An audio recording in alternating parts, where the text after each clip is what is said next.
estar hoje aqui trazendo essa mensagem pela primeira vez, né, no templo do Senhor. Eu agradeço por essa oportunidade. E antes de mais nada, eu queria que você pensasse um pouco o que a Páscoa significa para você, né? O que você tem celebrado em todos esses anos na Páscoa?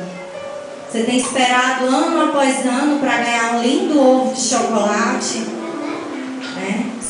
Fazer a troca, né, com o marido, namorados, familiares. Vamos entrar, né, na mensagem refletindo um pouco nesse questionamento.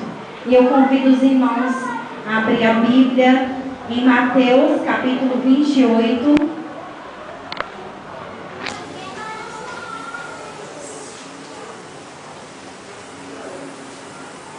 A partir do verso 1 até o verso 10. Mateus 28, do 1 ao 10.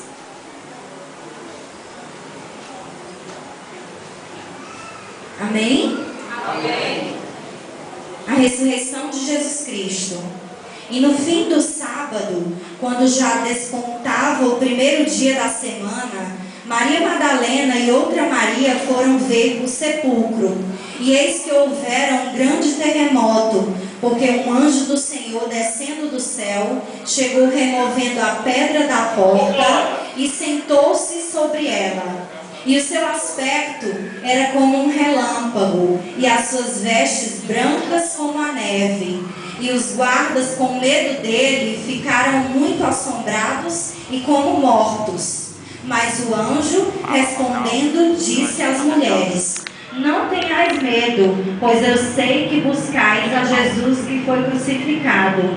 Ele não está aqui, porque já ressuscitou, como havia dito. Vinde, vede o lugar onde o Senhor jazia. E depois, imediatamente, e dizeis aos seus discípulos que já ressuscitou dentre os mortos. E eis que ele vai adiante de vós para Galiléia, ali o vereis. E eis que eu vou tenho dito. E saindo elas pressurosamente do sepulcro, com temor e grande alegria, correram e anunciaram aos seus discípulos. E indo elas a dar as novas aos seus discípulos, eis que Jesus lhes sai ao encontro, dizendo: eu vos saúdo. E elas, chegando, abraçaram os seus pés e o adoraram. Então Jesus disse-lhes: não temais, ide dizer a meus irmãos que vão a Galiléia e lá me verão. Glória a Deus. Queria iniciar aqui trazendo um pouco do contexto histórico, né? Queria trazer 3 pontos, iniciando pelo início da Páscoa, como Jesus instituiu a Páscoa. A Páscoa, a festa dos pães asmos, ela era celebrada pelos israelitas, foi pela primeira vez celebrada pelos israelitas, para celebrar a vitória que Cristo os deu no Egito, livrando das mãos de Faraó. E Deus deu todos os detalhes de como haveria de acontecer aquela festa, aquela celebração por aquela vitória, né? E Deus diz que o principal ponto dessa celebração era o sacrifício de um cordeiro, né? E o sangue desse cordeiro, ele deveria ser passado nas portas, para que o anjo da morte no Egito visse que aquelas pessoas tinham a marca de Cristo. E ali o Senhor estava os livrando. Mas eu não sei, eu não consegui descobrir, mas fica uma boa interrogação, se aquele povo tinha consciência de que eles estavam celebrando uma festa profética, né? Eles estavam celebrando o que haveria de acontecer. O nosso cordeiro, o cordeiro de Deus, seria morto e o seu sangue seria passado em nós, nos marcando, nos livrando do anjo da morte, nos livrando do pecado, da dor, né? Nos libertando. Jamais seríamos escravos, jamais permitiria. E aquele povo anunciava essa festa profética, né? E ali eles celebravam, matavam o cordeiro, comiam a carne assada do cordeiro. Mas acima de tudo, o mais curioso dessa celebração era o anúncio do que haveria de acontecer, né? O Cristo seria dado por nós como o Cordeiro Santo, seu sangue seria derramado. Eles anunciavam isso. Era uma festa profética. E eu queria também falar sobre a instituição da ceia memorial. Depois, quando tudo aconteceu e Cristo veio a se cumprir a crucificação, antes dele ser entregue para ser morto, ele instituiu a ceia memorial. Ele sentou com os seus discípulos e ali não mais era celebrada a festa da Páscoa, não mais era acontecimento da festa dos pães asmos. Haveria uma substituição. Por quê? Porque o anúncio que a festa proclamava, que era o cordeiro que ia ser morto, o anúncio já ia se cumprir. Não havia mais o que se anunciar. Jesus estava prestes a morrer, né? E o que é que ele fez? Ele instituiu a ceia memorial. Ele sentou ali com seus discípulos e naquela mesa ele tem tanto para nos ensinar, né? Ele tem o amor, porque Jesus, eu acredito que ele sofreu tanto antecipadamente, porque além dele ser feito homem para passar por tudo isso, para ser morto por nós, para viver como um humano, né? Ele se fez carne, habitou entre nós. Além disso, existia a sua natureza divina, nunca deixou de existir. Ele apenas se esvaziou de si, deixou de ser Deus, deixou de ser Filho de Deus para habitar no meio de nós. E ele abandonou os seus poderes, porque teria que ser feita a vontade de seu Pai. Ele se negou como Deus, mas ainda assim ele sentia o que Deus sentia, porque havia uma intimidade entre pai e filho. O pai sempre estava ali dizendo o que haveria de acontecer, sempre tocando, enviando o seu Espírito, né? Ele sempre também estava em locais separados, orando, buscando ao Senhor, buscando respostas. E não foi diferente. Ele, lá na mesa, quando ele sentou para cear, ele teve a iluminação divina. Ele já sabia que iria ser traído. Imagina a dor. Eu estou aqui, eu estou ceando com os meus melhores amigos, aqueles que eu separei para mim, para levar o meu evangelho, aqueles que viram os meus milagres aqui na terra. Como pode? Dentre eles mesmos vai sair o meu traidor. Ele já tinha a certeza, ele já sabia. E lá na mesa todos os discípulos, Senhor, passados, não acredito, será que sou eu? Senhor, tu está dizendo que pode ser eu? Né? E Judas, o próprio traidor, fez a mesma indagação. Senhor, por acaso sou eu? Deus disse, assim tu dizes, és tu o traidor. Então ali mesmo o Senhor já sabia que tudo tinha que se cumprir. Ele sabia que ele seria traído por um amigo, por um discípulo seu. Quanta dor, né? Quanto sofrimento. Então, irmãos, a partir do momento que Deus instituiu aquela ceia, aquele momento de memória, nós não precisamos mais celebrar o anúncio que é a festa da Páscoa. Nós não precisamos mais sacrificar de fato um cordeiro. O sacrifício hoje é a nossa vida. O sacrifício hoje é a memória, é trazer à memória o que Cristo passou por nós. Todas as dores, todo o sofrimento que Ele carregou naquele momento por nós. Essa sim é a verdadeira celebração. E na ceia nós memorizamos isso, né? O vinho representando o seu sangue derramado, o pão representando o seu corpo sendo entregue para ser chicoteado, para ser maltratado, carregar uma cruz que não era sua. Porque naquele tempo, uma curiosidade, a cruz ela era fabricada 5 dias antes da crucificação de um bandido, seja lá que natureza fosse o motivo do sacrifício. Mas Jesus, os estudos históricos comprovam que Jesus não cabia no tamanho da cruz. Os buracos eram feitos já para preparar e colocar os pregos na mão. Eles já eram furados antes da crucificação. Aí quando foram crucificar Jesus e colocaram uma mãozinha lá, tudo bem, encaixou direitinho. E o outro buraco que não alcançava. Porque aquela cruz era minha, era tua. Naquela cruz estavam os nossos pecados e não os pecados dele. Ele não tinha pecado, ele se fez carne, somente para mostrar o plano perfeito de Deus na nossa vida. E os estudos comprovam que o seu tórax deslocou de tanto que puxaram.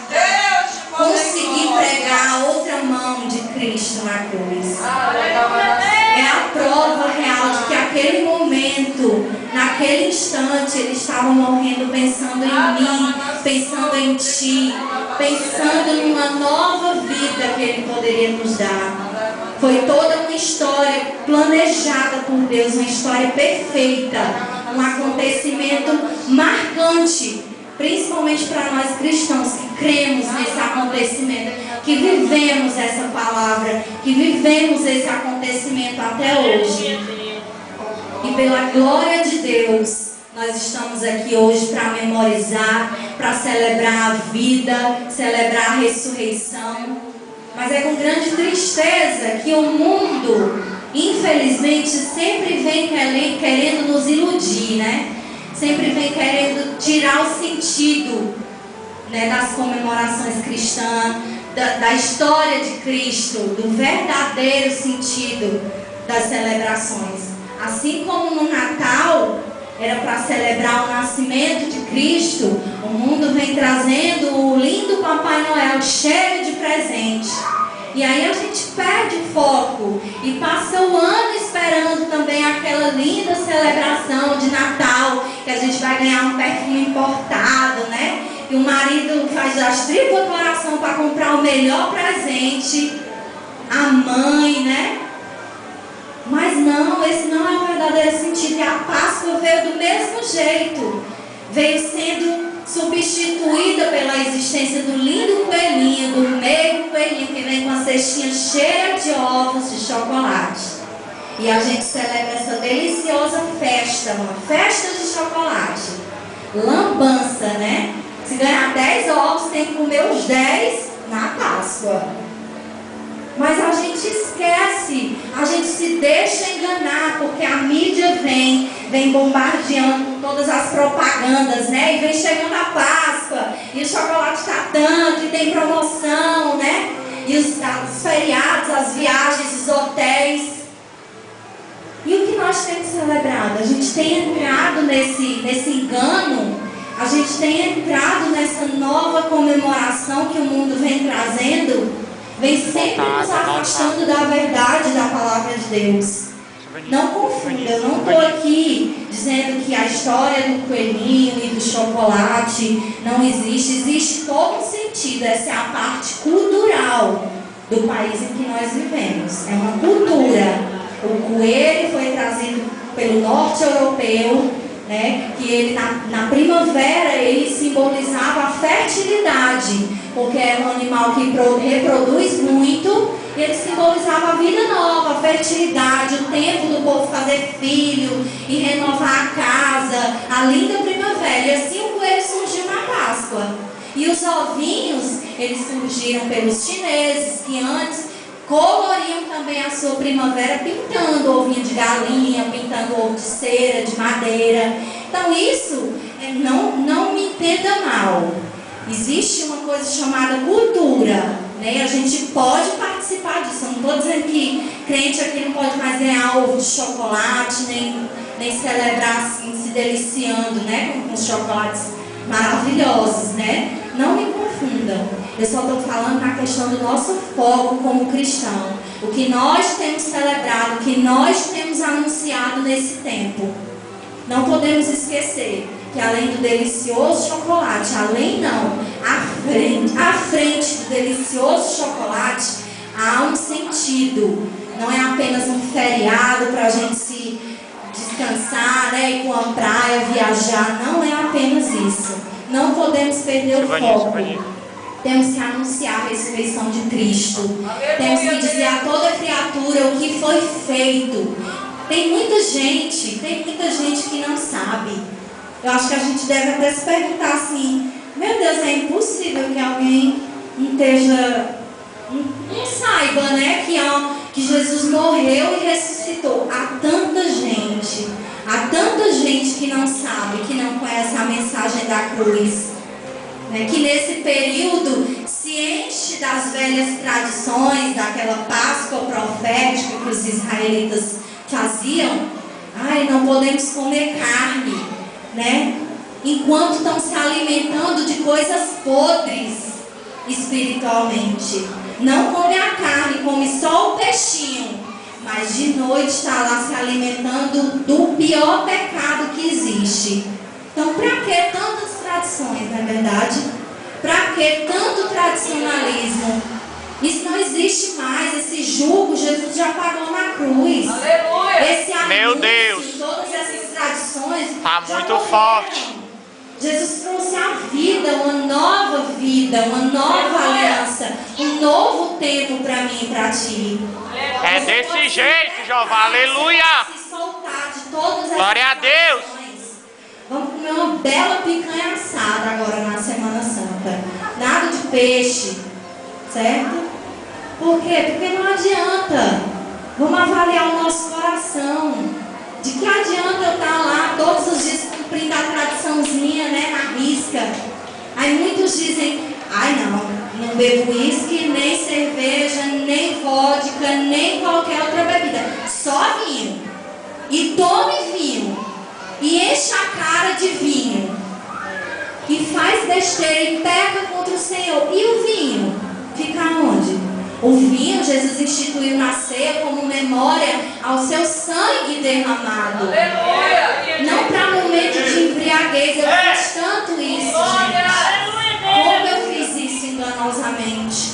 Eu só posso beber um vinho. O vinho que não embriaga. Quem disse isso? Né? Propaganda enganosa. Né? E a gente vai...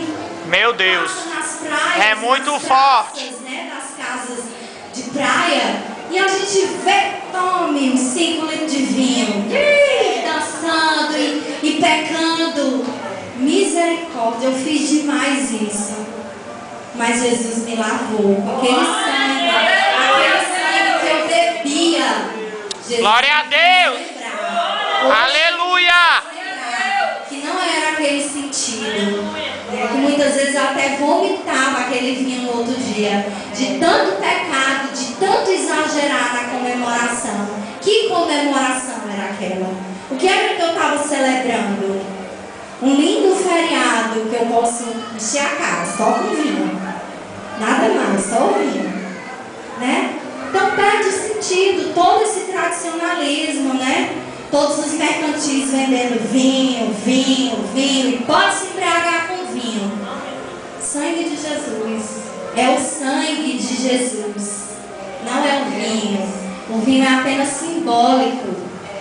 Para trazer a memória, como ele mesmo disse. Toda vez que ele for bebido, que seja lembrado o meu sangue. O meu sangue descendo naquela cruz. Cada chicotada, a dor, o sofrimento. Não, eu poderia ter sido Deus e ter passado por aquele momento sem precisar ir à cruz. Acho que tantos estudiosos também já se perguntaram: por que Deus usou o seu único filho para fazer isso? Por que ele não usou um homem? Por que ele não usou Abraão, Isaac, Noé, sei lá, qualquer um? Ou até mesmo os discípulos. Por quê? Porque ele precisava provar, era a prova de amor. Era o seu filho. Quem de nós faria isso? É o grande sentido. Era o seu único filho, o primogênito, o cordeiro, o santo dos santos. E ele deu por nós, ele deu por mim e por ti, para que toda essa celebração fizesse sentido. Para que um dia, se fosse Abraão ou qualquer outro homem, não fosse esquecido. Jesus jamais será esquecido. Muitos podem não o conhecer, mas nós que conhecemos jamais o esqueceremos. E queremos anunciar Ele a todos. Devemos anunciar Ele a todos. Toda essa história da cruz nós devemos levar como um testemunho, levar no nosso dia a dia, que todos possam ver através de nós uma nova vida, a vida que Cristo nos deu, né? A libertação dos pecados. Ele nos fez livre naquele momento. Hoje nós somos libertos, o véu foi rasgado, não precisamos de intermediários, não precisamos de santos para pedir que Ele leve a nossa oração. Nós mesmos, em qualquer lugar, nos ajoelhamos e oramos e sentimos a presença de Deus e levamos a nossa oração, porque um dia houve essa aliança feita entre nós. Foi o Filho que fez essa aliança. Aleluia! O Filho dado por nós, o Santo dos Santos. E eu queria trazer 3 ensinamentos, os principais, que eu consegui encontrar nesse estudo que eu fiz, certo? Os ensinamentos da crucificação. Uma delas que eu queria mencionar foi a traição de Judas. Que o ponto mais curioso é quando Judas procura os sacerdotes. É a pura traição. Por quê? Porque aquele povo todo já planejava contra Deus. Os sacerdotes já procuravam uma maneira de encontrar Jesus vacilando e o prender e toda aquela história se cumprisse. Mas mal sabiam eles que era Deus que havia escrito aquela história.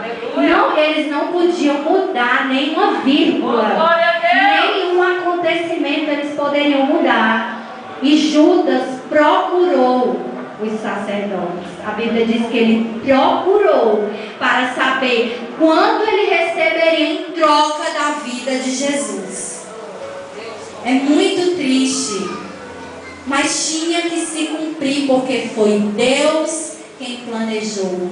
Não foram os sacerdotes, não foi o rei, foi Deus. Então nada poderia acontecer diferente. E Judas procurou e se vendeu. Vendeu a sua amizade, vendeu o carisma dele, a intimidade dele com Deus. Ele não estava vendendo o corpo. Ele estava vendendo todos os momentos que ele viveu com Cristo. Ele estava vendendo todos os ensinamentos que Cristo deixou.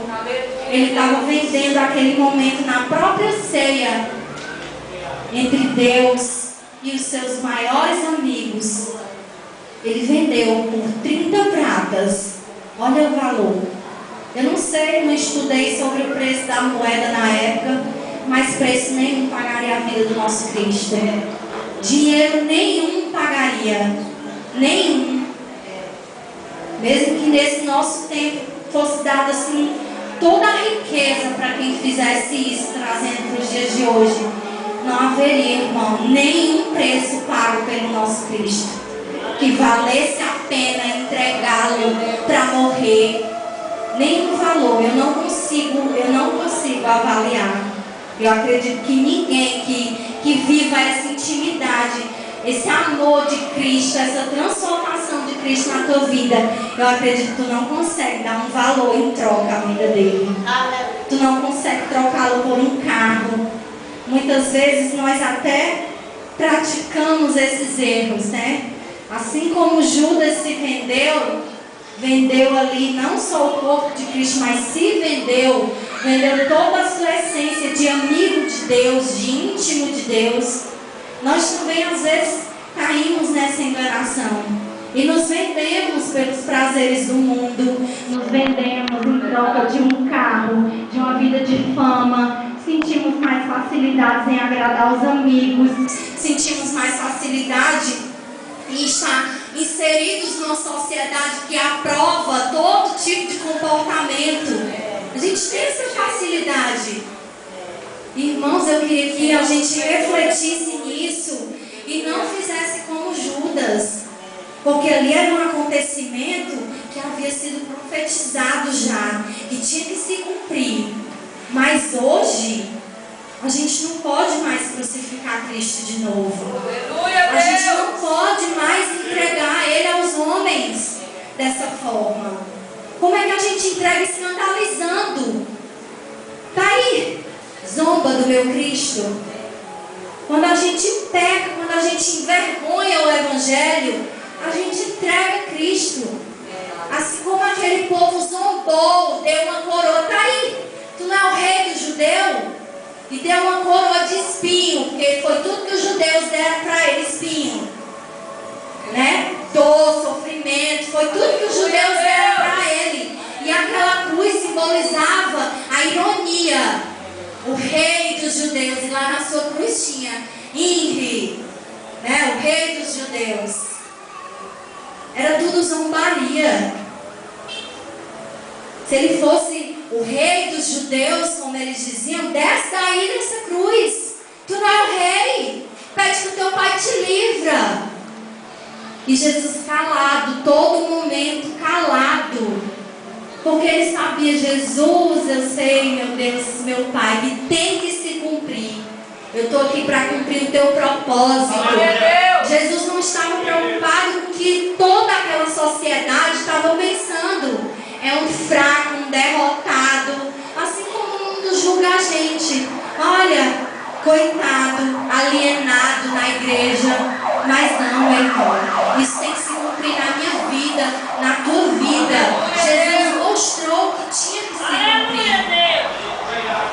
E é com os nossos atos, assim como foi com os atos de Cristo, que nós temos que provar que a verdade de Cristo se cumpre na nossa vida, e que ela chega e ela liberta e ela nos faz capaz de mostrar que tudo faz sentido. Nós conseguimos explicar a verdadeira Páscoa, nós conseguimos explicar o que é que nós vivemos.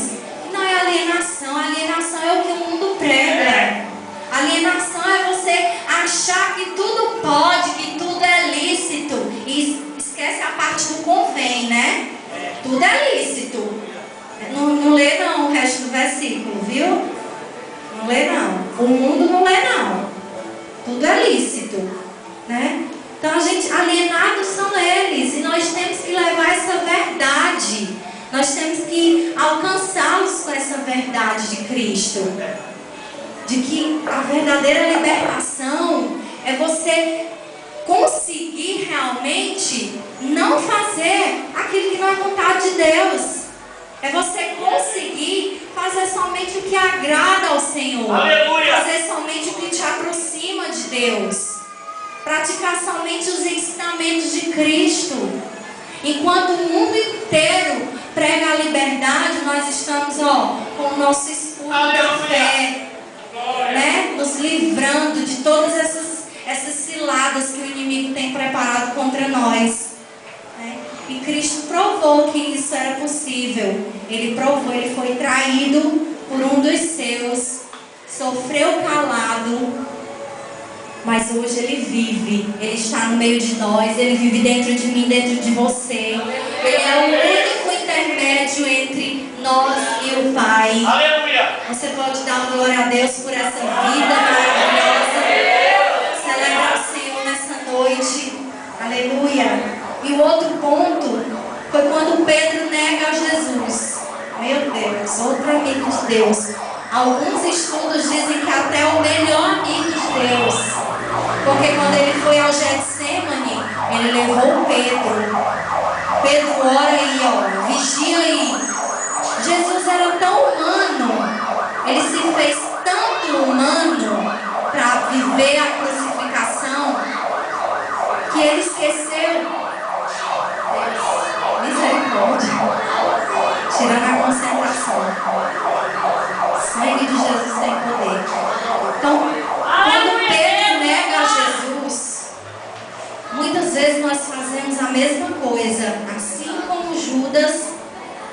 procurou os sacerdotes e o traiu, Pedro o negou, e nós muitas vezes fazemos isso. Pedro estava sentado naquela mesa, enquanto era secreta entre Deus e os seus discípulos. Mas depois que todo o desenrolar da história acontece, que a crucificação vai se cumprir, aí as pessoas chegam: teu amigo, né? Teu rei, teu Deus. Não, meu não. Era com aquele que tu andava pregando o evangelho, não era? Não, eu nem conheço, né? Olha, e Deus já sabia, Jesus já sabia também que isso ia acontecer. Quando a gente lê aqui em Mateus, acho que 26, do 31 ao 35, primeiro Deus prediz que Pedro vai negá-lo. E depois, a partir de 69, Pedro nega. Então, assim como Jesus sabia que ia ser traído por Judas, ele já sabia também que ia ser negado pelo seu melhor amigo. E mesmo assim, foi ele chamado para ir no Getsemane, orar por ele, vigiar por ele. E voltando ao que eu estava falando, lá no Getsemane, Jesus, tão humano, se dobrou para orar diante do Pai: Senhor, se possível, passa de mim esse cálice, mas que seja feita a tua vontade e não a minha.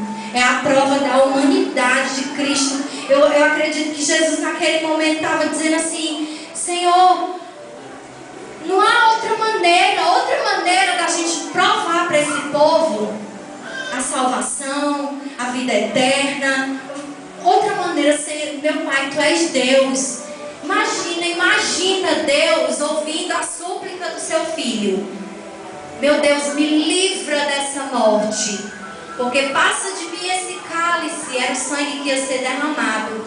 Jesus, me livra, Jesus, se possível, me livra dessa morte, mas que não seja feita a minha vontade, mas sim a tua.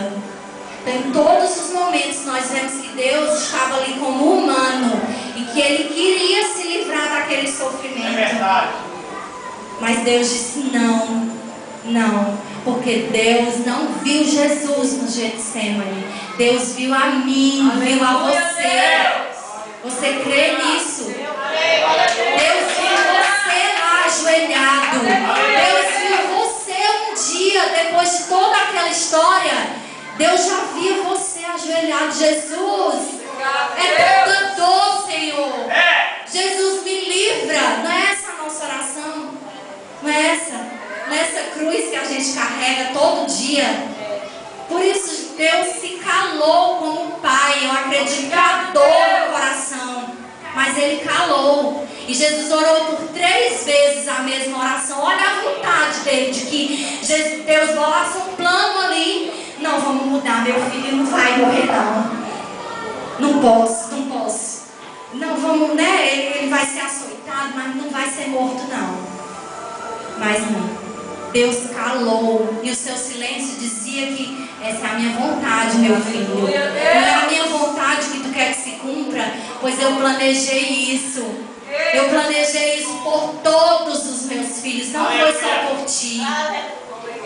Jesus representava a mim e a você. Como filho de Deus, hoje nós carregamos esse nome de filhos de Deus, porque Cristo um dia se fez carne e demonstrou tudo que nós passaríamos. Se a gente ler a história completa, né, acho que a partir de Mateus 26 até o 28, todos os acontecimentos antes da crucificação e da ressurreição, são tantos ensinamentos, tantos que nos mostram que Jesus era a nossa figura ali. Deus criou, formou um filho, planejou todo entre Maria no seu ventre. Toda essa história já estava planejada. Assim como quando tu está no ventre da tua mãe, toda a tua história já está escrita. E Ele já sabe o que tu vai passar, Ele já sabe a cruz que tu vai carregar. Ele já sabe que vai ter dias que tu vai estar lá no Getsemane com teu melhor amigo. Mãe, ora por mim, mãe. Mãe, está tão difícil, mãe. Né? Mas muitas vezes nós fazemos como Pedro, negamos a Cristo. Não, nós nem conhecemos. que o traímos, trocando seus ensinamentos por pecado, por prazeres momentâneos. Nós dizemos não.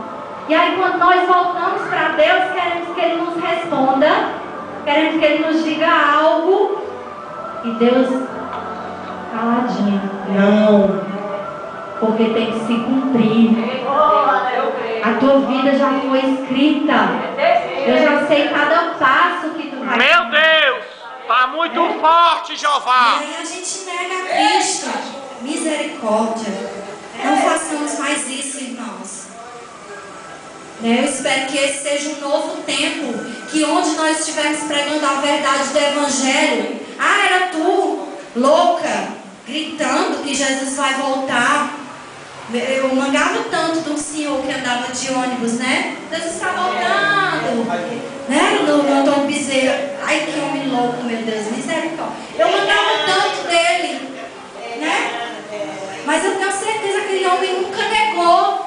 Ele nunca disse, não, eu vou me calar, eu nem conheço mais esse Cristo. Não faz sentido eu estar gritando, gastando minha voz, pegando ônibus para estar anunciando isso.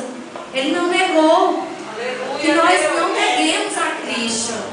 Né? Que onde perguntarem para nós, tu a serva de Deus que estava no meio daquele culto. Amém, era eu. Sou a filha de Deus. Eu estava lá. Cristo vive em mim. Não vamos negar essa mensagem, irmãos. Não vamos ser Pedro, que esteve entre ele, que viu os milagres dele, disse, não, eu nunca estive no meio dele. Eu não sei nem quem é. E esse foi o não. O não que Deus deu a Jesus no Getsemane, para que tudo se cumprisse, para que tudo fizesse sentido na minha vida e na tua, para que aquela história fosse concretizada. E não somente açoites, né? Meu Deus, os documentários relatam tantos açoites, né? Cada açoite tinha 12 pregos que enfiavam nas suas costas. Aquele momento tão doloroso. Imagina uma pessoa santa, correta, sem pecado, carregar uma cruz que não era sua, que até no tamanho era maior, porque aquela cruz era minha, era tua, representando os pecados, era Barrabás. Era de Barrabás aquela cruz. Tinha o tamanho dos braços de Barrabás. Mas eles escolheram Cristo no lugar de Barrabás. E Barrabás representava todo o nosso pecado. Por isso a cruz tinha o tamanho dele. Mas Deus carregou por nós. Ele levou sobre si todas as nossas dores, todas as nossas enfermidades, a nossa iniquidade, o ódio, a traição. Ele perdoou, Ele foi maior, Ele passou por cima de todo o sofrimento, Ele foi negado. Quantos ensinamentos nessa mensagem nos traz? Até a gente fica, meu Deus, é possível alguém? É possível. É possível porque Jesus estava em forma humana para provar que era possível. É possível perdoar diversas vezes. É possível amar o nosso inimigo. É possível, como ele fez com Judas, ele disse, aquele que vai me trair vai chegar me dando um beijo no rosto. Um beijo, um sinal de carinho. O símbolo da traição, um sinal de carinho. E Judas chega, Senhor, lá no Getsemane, e dá um beijo no rosto. E Jesus já sabia, se prepara aí, Pedro, lá está chegando um soldado para me prender. Vigiai e orai. Ele já ia ser entregue, ele sabia que com um beijo era o símbolo da traição, que naquele momento ia se concretizar a entrega, a traição de Judas. E aí se concretizou com um beijo, para quê? Para que a gente visse que o símbolo do perdão de Cristo naquele momento, aquele que nos beija e nos traz, Jesus ainda disse assim, amigo, que me preparas? Ainda o chama de amigo. A prova de que Deus estava todo o tempo, seu coração não se corrompia. Cheio de amor, cheio de perdão. Para Deus, já sei o que vai acontecer. Foi tu que procurou os sacerdotes, foi tu que me traiu, que está me entregando com um beijo. O beijo à prova do esse aqui, o Cristo. Podem pegar, podem prender. E a partir daquele momento ele iria sofrer todo aquele açoite, aquela aquela dor, aquela cruz pesada, aquela coroa de espinhos, um símbolo de zombaria, símbolo de sofrimento. Ele já sabia tudo aquilo ia acontecer, mas ele já tinha perdoado Judas. Ele já tinha perdoado Pedro quando ele sabia que Pedro ia negá-lo por 3 vezes. Antes mesmo de tudo acontecer, Deus já sabia e já perdoava e já liberava o amor para provar para mim e para ti que era possível. Porque se não fosse possível, ele tinha descido como forma divina e tinha feito tudo diferente. Mas ele desceu como forma humana para provar que essa cruz ele carregou e você pode carregar. E que ela pode curar tantos dias, mas ele vai te ressuscitar. Ele vai te livrar desse momento. Assim como ele sofreu. E depois de 3 dias, mesmo morto, ele viveu. Ele viveu. Ele ressurgiu. E aí vem toda a história da ressurreição, trazendo uma vida nova, trazendo a vida eterna para mim e para ti. A vida eterna que não é aquela que vai... A Bíblia fala de 2 vidas eternas.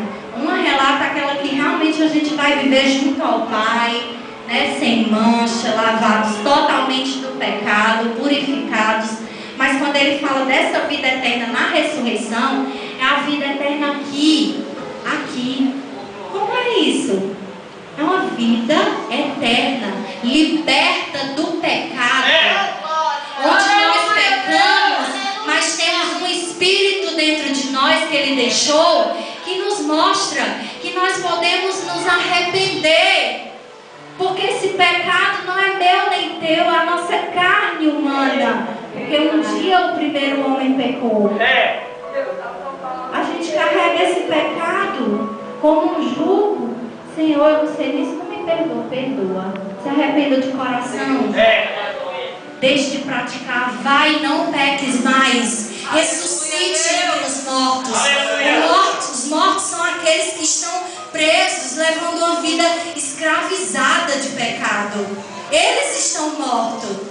E nós estamos vivos, cheios de vida. Todo dia nós acordamos pela ressurreição de Cristo. Todo dia nós temos vida. Essa é a vida eterna que nós vivemos aqui e não na glória. A vida eterna da glória é outra, onde nós celebraremos ao Rei a todo instante, livre de toda responsabilidade terrena, de toda preocupação, livre do pecado. Aleluia! Mas você pode viver essa vida eterna aqui. Leve essa vida com você. Todo dia que a misericórdia do Senhor se renova, né? A gente gosta, né, daquele versículo. As misericórdias do Senhor se renovam a cada manhã. É o que? É o dia nascendo, é a vida de Deus, é Jesus levantando do túmulo e deixando lá vazio.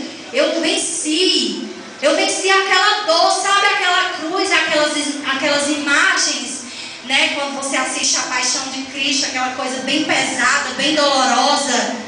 Tudo aquilo eu passei. E tudo aquilo representava a caminhada que você ia passar aqui na terra.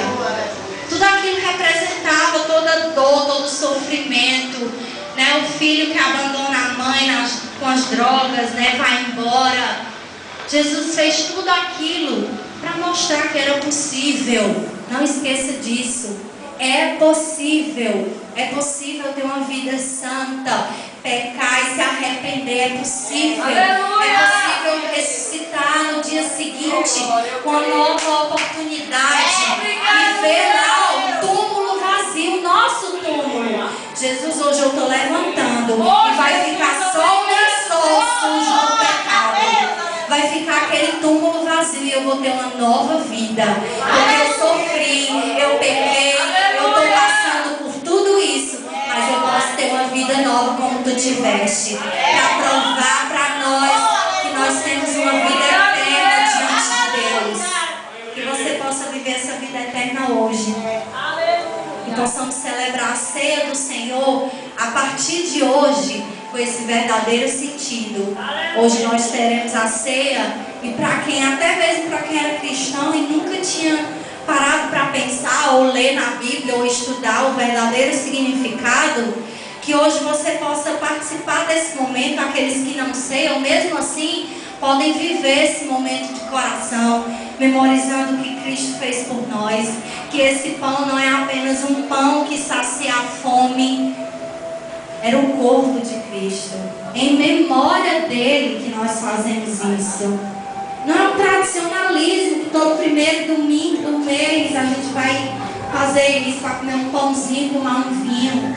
Tudo isso aqui tem sentido. Há 2013 anos atrás, tudo isso estava acontecendo. Ele estava morrendo por nós. E o seu sangue de santo, de limpo, sem mácula, sem mancha, estava sendo derramado por mim e por ti. Você pode dar uma glória a Deus por isso?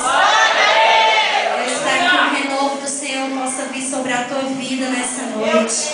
Eu espero que você possa viver abundantemente essa vida eterna. Eu espero que o sangue derramado possa te marcar. Que os espíritos da morte jamais possam chegar à tua casa. Jamais possam tocar na tua vida, na vida dos teus filhos. Que jamais, tudo aquilo que Deus não planejou não pode chegar na tua vida. Quando o inimigo tentar contra ti, ele vai ver a marca da promessa. O sangue de Cristo, ele vai ver em ti, em mim. Meu Deus! E ele não pode. Ai, meu Jesus da glória! Está muito forte, Jeová! Esse renovo, Jesus ressuscitou. E você pode ressuscitar dessa vida impura também. Você pode carregar essa cruz. Se você precisa carregá-la até o Gólgota, para que lá fique todas as impurezas, para que lá fique somente a memória de que um dia tu foi um pecador, de que um dia tu escarneceu contra Deus, assim como eu fiz um dia. O dia da minha salvação foi o dia da minha morte. Eu morri para o mundo. Eu morri. Eu deixei que o sangue de Cristo me purificasse. Eu quero levar essa vida para a vida inteira, essa vida eterna, diferente. Esse sangue que foi derramado sobre mim, aquele vinho que eu tomava, foi jogado fora, foi vomitado. Hoje eu bebo vinho para memorizar Cristo, memorizar o que Ele fez. E eu dou graças a Deus por isso. Eu espero que essa vida nova possa te alcançar nessa noite. Eu espero que essa vida nova venha te encher. Que você jamais venha esquecer da mensagem da cruz que Cristo levou por nós. Amém?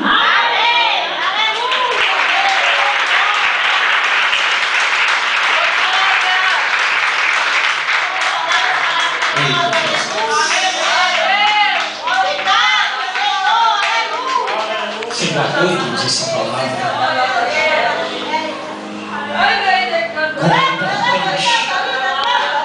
Nós verdadeiramente sabemos conhecer essa palavra.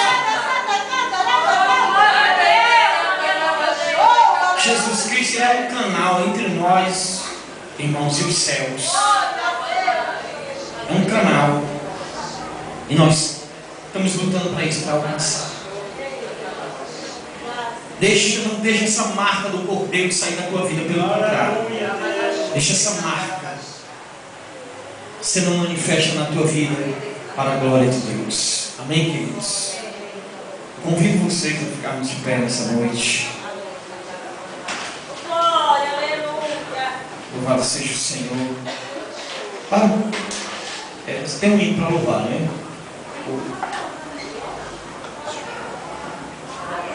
Não vai ser agora? Não, nós vamos agora recolher as ofertas. Tá bom? Decorou ele, né? Pronto. Bendito seja o nome do Senhor. Amados, nós vamos agora recolher os dízimos e ofertas que trouxemos à casa do Senhor. Tá bom?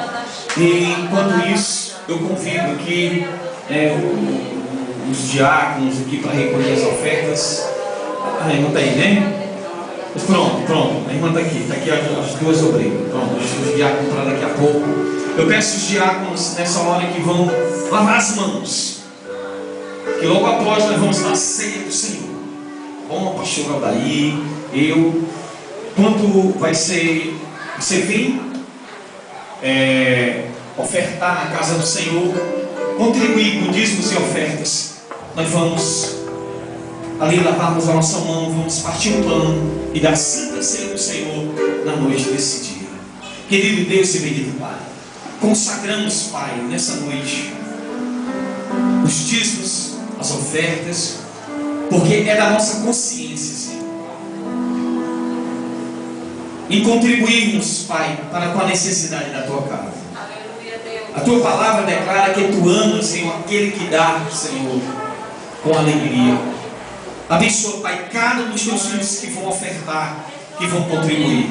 Abençoa também aqueles que não têm para contribuir nessa noite. Nós assim o abençoamos em nome do Senhor Jesus. Brenda e Bárbara, louvando a Deus. Você que tem, você que pode, sair do seu lugar.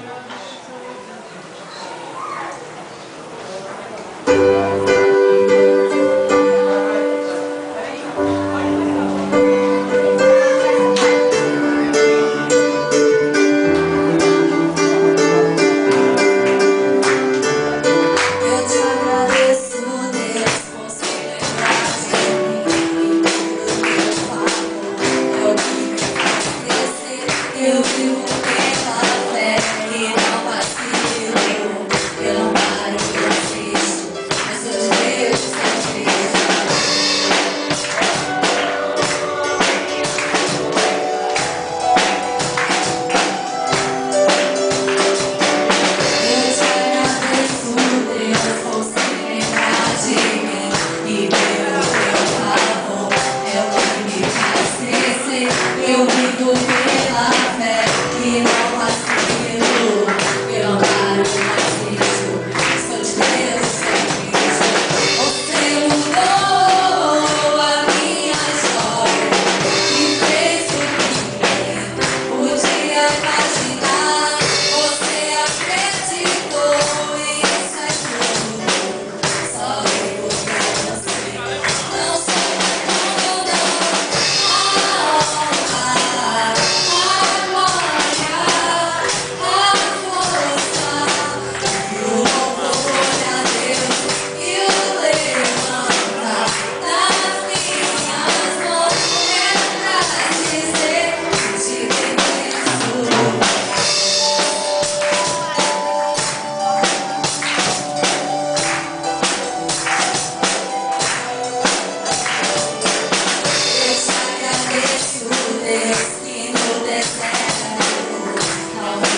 Bendito seja o nome do Senhor. Chama os diáconos aqui à frente, aqui na frente. Os diáconos da casa do Senhor.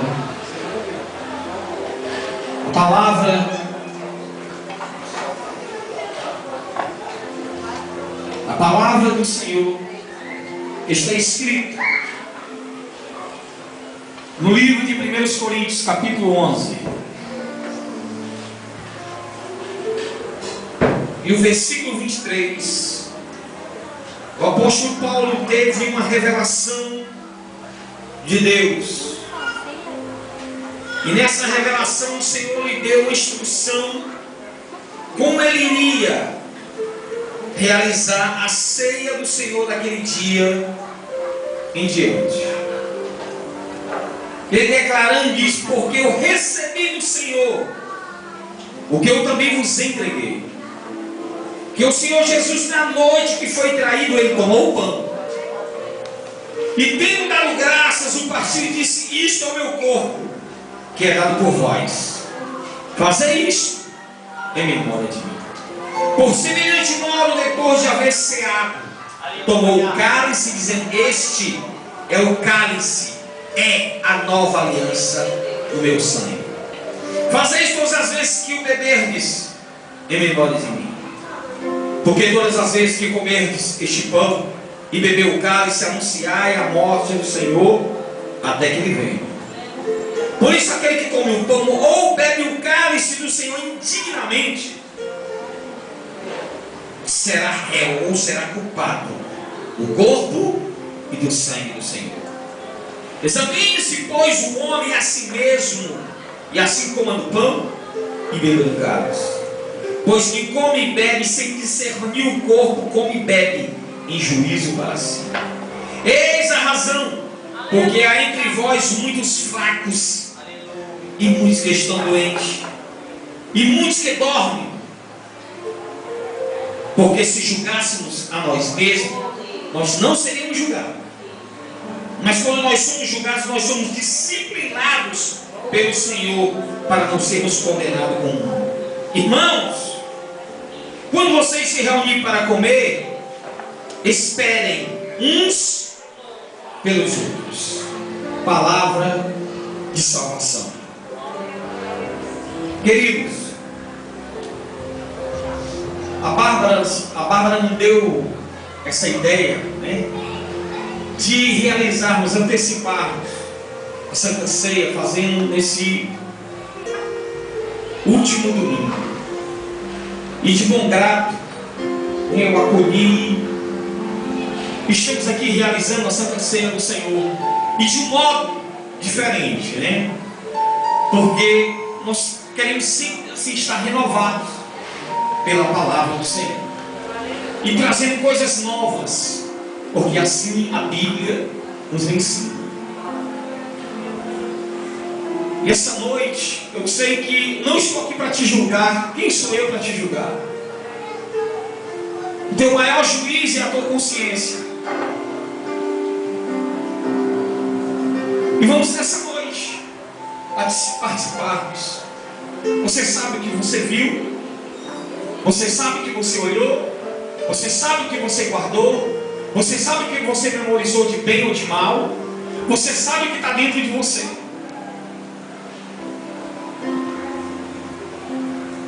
Se você pode ou não participar da ceia, porque a ceia, como foi falada, ela é liberdade. Quando o Senhor tirou o povo de Israel, o Senhor fez ali a Páscoa, dizendo: eu estou livrando meu povo. Cristo foi o Cordeiro Pascual. Foi na Páscoa que era necessário soltar uma pessoa. E Jesus Cristo tirou o pecado de Barrabás e levou para cima de si. Porque isso é o verdadeiro cristianismo. O cristianismo que está, irmãos, escrito que o meu maior juiz é a minha consciência. Amém, queridos? Eu convido aqui os diáconos, pastor Aldair. Nós vamos nessa hora partir o pão. Amém? Se senta, me dá só um minutinho. Se senta só uma oração. Pode segurar esse fundo musical, Paulo, por favor.